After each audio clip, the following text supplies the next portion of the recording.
नारायण नारायण नारायण नारायण लक्ष्मी नारायण नारायण नारायण जय हो नारायण नारायण नारायण श्रीमद नारायण नारायण नारायण। 26वां अध्याय।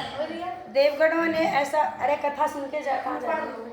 देवगणों ने ऐसा वचन सुनकर धर्मदत्त से कहा कि सब मनुष्य भगवान विष्णु की प्रसन्नता के लिए विधिवत यज्ञ, दान, व्रत, तीर्थ और तप आदि करते हैं, किंतु ऐसा कोई सरल उपाय बताइए जिसके करने से इन सब का फल प्राप्त हो जाए।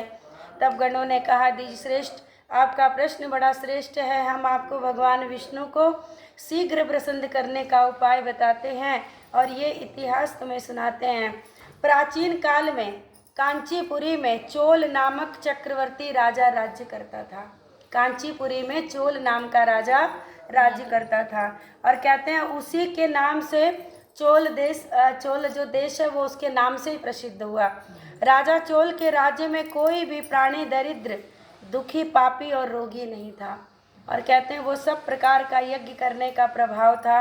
और कहते हैं ताम्रपर्णी नदी के दोनों किनारों पर स्वर्ण के यज्ञ स्तंभ शोभित थे। हे द्विजवर, एक दिन राजा भगवान विष्णु के पास गए। भगवान उस समय शेष शैया पर योग निंद्रा के वश में सो रहे थे। राजा ने उनकी मणियों, मोती और स्वर्ण के दिव्य फल फूल के द्वारा पूजा की। सोने, मोती, हीरे, जवाहरात से अब राजा तो थे ही, उन्होंने पूजा की और साष्टांग प्रणाम करके वहीं पे भगवान के चरणों के पास बैठ गए। और कहते हैं थोड़ी ही देर के बाद उन्होंने देखा कि कांचीपुरी नगरी का एक ब्राह्मण विष्णुदास, जो वहाँ पर रहते थे, विष्णुदास आए और क्योंकि ब्राह्मण थे तो उनके पास कुछ नहीं था, केवल और केवल तुलसी दल और एक लोटा जल, बस यही लेके आए थे और कुछ नहीं था उनके पास। विष्णुदास ने वहाँ पर आकर के भगवान को विष्णु सूक्त मंत्रों के द्वारा स्नान करवाया और पंचाक्षरी और तुलसी दल से उनका विधिवत पूजन किया। और कहते हैं विष्णुदास के चढ़ाए हुए तुलसी दलों से राजा को चढ़ाए हुए मणि, मोती और थे वो ढक गए। इतनी तुलसी दल से उन्होंने भगवान की पूजा की, नारायण की, कि जो हीरे मोती थे वो मतलब ढक गए, छुप गए वो। अब उसके बाद अच्छा देखिए, दोनों की पूजा का दो विधान है।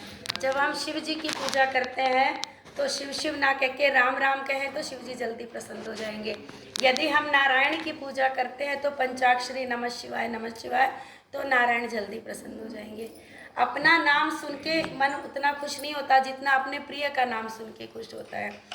और अब राजा ने जब ये देखा कि इतने महंगे मेरे हीरे जवाहरात और एक तुलसी दल से इसने ढक दिया, अब उसे क्रोध आ गया। बोला, ढोंगी मूर्ख, तूने मेरी ढाई हुई मणि, मोती और सोने के फूलों को तुलसी दल और इन फूलों से ढक दिया। तू भला भक्ति करना क्या जाने, क्योंकि तूने मेरे किंचित श्रृंगार को बिगाड़ दिया। मैंने मोतियों से जो श्रृंगार किया वो श्रृंगार तूने बिगाड़ दिया। राजा की बात सुनकर विष्णुदास को भी क्रोध आया और वो राजा के गौरव को तुच्छ समझकर बोला कि राजन, तुम भक्ति करना नहीं जानते हो। विष्णुदास ने कहा कि तुम भक्ति करना नहीं जानते, तुमको अपने धन का घमंड है। बताओ कि आज से पहले तुमने भगवान के कितने व्रत किए हैं। देवगण ने कहा, ब्राह्मण के ऐसे वचन सुनकर राजा ने घमंड में हंसकर कहा कि विप्र, भगवान की भक्ति के अभिमान से यदि तू ऐसी बातें करता है तो मैं तुझसे पूछता हूँ कि भिखमंगे ब्राह्मण में भगवान की भक्ति ही कितनी है, क्योंकि तूने आज तक भगवान की प्रसन्नता के लिए क्या चढ़ाया है, मुझे ये बता दे। और कहते हैं ना तो कोई मंदिर ही तूने बनवाया होगा, तू भला इस प्रकार की भक्ति का जैसे कि तुम कर रहे हो क्या गर्व करते हो।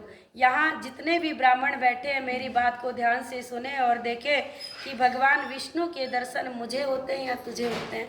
अब एक तरह से बाजी लग गई कि हम दोनों में जो बड़ा भक्त होगा उसे भगवान विष्णु का दर्शन हो जाएगा। और उसके बाद कहते हैं देवगण ने कहा, ऐसा कहकर राजा अपने महल में चला गया और वहां जाकर उसने अपने पुरोहित को आचार्य बनाकर विष्णु का यज्ञ शुरू कर दिया। और उस यज्ञ में अनेक ऋषि मुनियों को बुलवाया, बहुत सा अनाज, धन, दक्षिणा। और उधर विष्णुदास भी अपने मंदिर में जाकर के भगवान की प्रसन्नता के लिए व्रत करने लगा।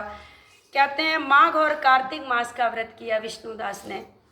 और तुलसी के वन का पूजन किया, एकादशी का व्रत किया और भगवान विष्णु के 12 अक्षर मंत्र का जाप किया। कौन सा है 12 अक्षर मंत्र? हाँ, ये भगवान विष्णु को सबसे प्रिय मंत्र है। और कहते हैं नित्य भगवान के आगे नाचता और गाता रहा, यही उसकी भक्ति थी। नित्य प्रतिव्रत करता रहा, भूमि पर सोता, हर समय भगवान को प्रसन्न करने के लिए एकादशी का व्रत करता और व्रत के सभी नियमों का पालन करता। और कहते इस प्रकार राजा चोल और विष्णु द्वारा आराधना करते हुए बहुत दिन बीत गए। अब कल देखते हैं किसको दर्शन होगा। बोल श्री